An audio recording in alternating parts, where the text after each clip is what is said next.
standing at the breakwater right next to the Hippodrome. You can see it there in the background of Caesarea Maritima.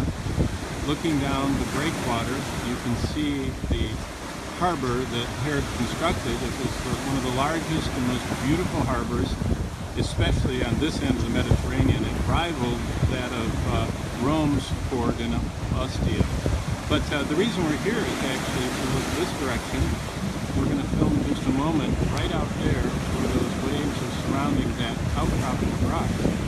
That was Herod's palace.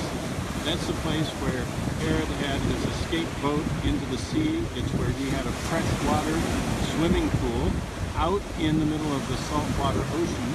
And looking up where those columns are, and up here is the Praetorium, where Paul was kept for 2 years. Remember, Paul came here after 10 solid years of ministry, planting churches in his first, second, and third missionary journey. And then he was in prison for well more than 2 years.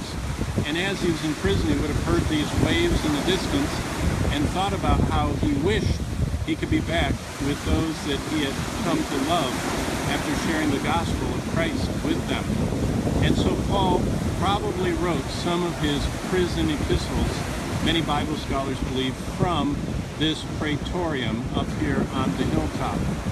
And those prison epistles are Ephesians, Philippians, Colossians, and Philemon.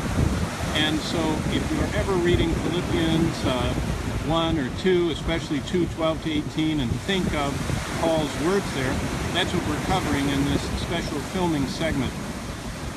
But as we stand here, just before we film, it's such a blessing to think about the gospel that kept Paul from hopelessness and filled him with joy, that kept him rejoicing and not murmuring and complaining, even though he was facing storms like the waves dashing against his life. He knew he had an anchor of his soul, and that was Jesus Christ. The amazing contrast is on this beach and down here, all these stones littering, we have found literally a handful of the imported marble that Herod built his massive palace out of. He imported it from Egypt, from Greece, from Turkey.